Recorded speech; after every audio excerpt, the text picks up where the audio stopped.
Sir, जिस तरीके से आप लगातार बड़ौदा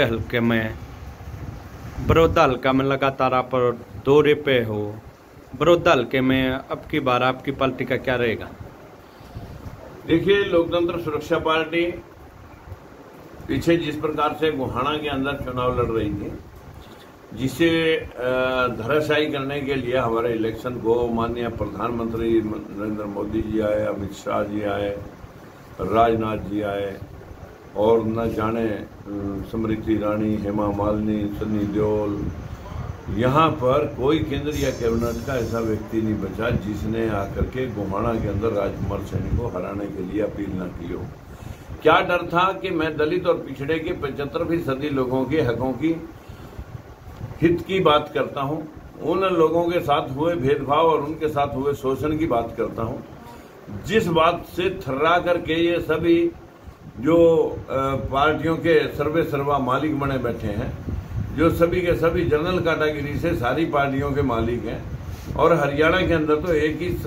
ही समाज के 5 मुख्यमंत्री बंसीलाल, देवीलाल, ओम प्रकाश चौटाला, भूपिंदर सिंह हुड्डा, भजन लाल, इन सब ने 50 से 55% रोजगार के ऊपर दलित और पिछड़े के हिस्से के 40 रोजगार जो है ना, 52 में से 40 रोजगार वो ले गए और उनको 52 के हिस्से के बदले सिर्फ 12 रोजगार मिले। इस भेदभाव के खुलासे को जब मैं जाके बड़ौदा हल्के के गांव में रखता हूं और लोगों से पूछता हूं कि इस हल्के का विकास कहाँ है, इस हल्के का रोजगार कहाँ है, इस हल्के के लोगों की हिस्सेदारी कहाँ है, यहाँ पर शिक्षा का वातावरण कहाँ है, तो कोई जवाब नहीं आता। भूपिंदर सिंह हुड्डा यहाँ 2 बार 3 बार जो सोनीपत से भी जीत करके गए हैं लोकसभा, और रोहतक से भी जीत करके गए हैं, और यहाँ से उनके एमएलए भी रहे हैं, और ठीक उसी प्रकार से बीजेपी भी 6वीं बार इस बार सत्ता में है। लेकिन बड़ौदा हल्के का तो जो हाल कर रखा है वो तो किसी से छुपा नहीं है, लेकिन बड़ौदा हल्के के बीच में दलित और पिछड़े का जो हाल कर रखा है,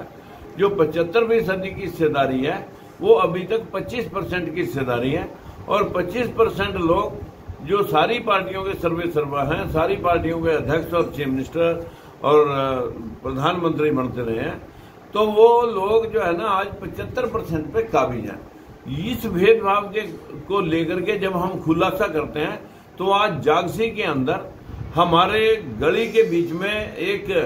ऐसी चौपाल में प्रोग्राम था जो गांव के बीच में पड़ती है। जागसी गांव में 2 पंचायतें हैं, दोनों सरपंच आकर के वहां 5-4 लठैत लेकर के खड़े हुए जो है ना रास्ता रोकने का प्रयास कर रहे थे, लेकिन हमारे को बाहर से सूचना मिल रही थी कि भाई आप अंदर नहीं आए। तो हमने जब अंदर जाकर के जहां उन्होंने ट्रैक्टर और कार फंसाई हुई थी, बुगियां फंसाई हुई थी, वहां पर जाकर के जब हमने भाषण दिया, लोगों को बताया कि ये आपके हितों के ऊपर अतिक्रमण करना चाहते हैं, भाईचारे का ढकोसला पीट रहे हैं। अगर भाइयों के साथ उनको साथ हुए अन्याय का कोई खुलासा करता है तो फिर भाईचारा खराब होता है। अगर हम उन गरीबों के हितों के बारे में कोई खुलासा ना करें तो फिर भाईचारा उन्हें अच्छा लगता है कि हम कुछ ना मांगे। आज प्रदेश के अंदर ऐसा माहौल, ऐसा टेरर पैदा कर रखा है कि मानो हम कोई यहाँ पर बम डालने के लिए आए। मुझे नहीं लगता वो मेरे से क्यों इतना जो है मेरे खुलासे से इतना क्यों घबरा करके लोगों के साथ उस होते हुए भेदभाव का खुलासा ये ना कर सके, ये लोग ना सुन सकें। इस बात को लेकर के जागसी के अंदर दोनों सरपंचों ने एक ही गांव के अंदर जिस प्रकार का रास्ता रोक करके किसी भी पार्टी के नेता को अगर गांव के अंदर इस प्रकार की जिल्लत सहनी पड़ेगी, तो मुझे लगता है वो लोग कितनी जिल्लत फेस कर रहे होंगे जो इतने दिनों से 72 साल से उनके अतिक्रमण के आदी हो गए हैं या उनके अतिक्रमण का शिकार हो रहे हैं। उन लोगों के साथ क्या बीतरा होगा। उन लोगों की दयनीय स्थिति इतनी नाजुक है कि लोग भाईचारा करके उनको चारा बना करके इस्तेमाल कर रहे हैं। अब ये हम नहीं होने देंगे। हमने वहीं पर जाकर के उनके साथ हुए भेदभाव का खुलासा किया और फिर जागसी बस अड्डे के ऊपर भी आकर के हमने उस बात का खुलासा किया कि अगर यदि आप इस तरह की गुलामी भुगतोगे तो फिर आपको चिल्लाने की जरूरत नहीं। कल को आपको जो है ना बिना पगार से, बिना मजदूरी और दिहाड़ी से इनकी बगार भी करनी पड़ेगी। जो लोग आज आपको इतना दबा करके काम लेना चाह रहे हैं, तो मैं आपके माध्यम से इस बात को जरूर कहूंगा कि आज प्रदेश के अंदर अभी भी 72 साल के बाद भी कहीं प्रजातंत्र दिखाई नहीं दे रहा। अन्यथा 52% बैकवर्ड, 23% शेड्यूल कास्ट के साथ इस तरह का जो सौतेला व्यवहार, जो शोषण हुआ है, वो एक तरह का शोषण नहीं, धार्मिक शोषण। इनको धर्म कर्म में मंदिरों, मस्जिदों, कावड़ों ढोने के ऊपर लगा रखा है। लोग अपने बच्चे IAS की तैयारियां कर रहे हैं। ये हमारे लोग जो हैं सिर्फ और सिर्फ कहीं ना कहीं धर्म कर्म कांड के अंदर जो है ना मंदिरों में भीख मांग करते हैं कि यहाँ से धन मिलेगा, नौकरी मिलेगी। मेरे मित्रों, आप अपनी शिक्षा प्राप्त करें, शिक्षा प्राप्त करके संघर्ष अपने रोजगार के लिए करें और अपने राजनीति के लिए संघर्ष करें,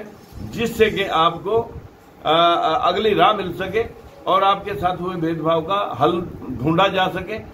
यदि आप राजकुमार सैनी की लोकतंत्र सुरक्षा पार्टी को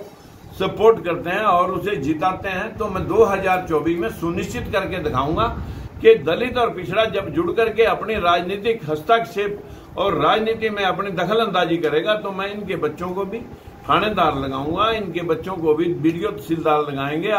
इनके बच्चे भी RTO DTO लगेंगे, इनके बच्चों को भी जुडिशरी में जाने का मौका मिलेगा। इनके बच्चों को चपरासी क्लर्क जो हमारे वो भी सिर्फ 10% हैं, इनको भी अपने हिस्से के मुताबिक जो है ना 27% शेड्यूल कास्ट और 52% जो 23% शेड्यूल कास्ट और 52% बैकवर्ड क्लास की जो हिस्सेदारी है वो इनकी पूरी करके देंगे। सर, बीजेपी कहती है ये राजकुमार सैनी तो यहाँ वोट काटू है, ये इसके यहाँ पे पार्टी का कुछ जनाधार नहीं है। देखिए, अब बीजेपी को तो वोट कटने ही नजर आते हैं। बीजेपी दूसरे स्थान पर थी। मैं कहूंगा कि बीजेपी वोट काटू थी गुहाना के अंदर। अगर राजकुमार सैनी का सीन देखना है तो बीजेपी की यहाँ चौथे स्थान के ऊपर जाकर नंबर आएगा। जी।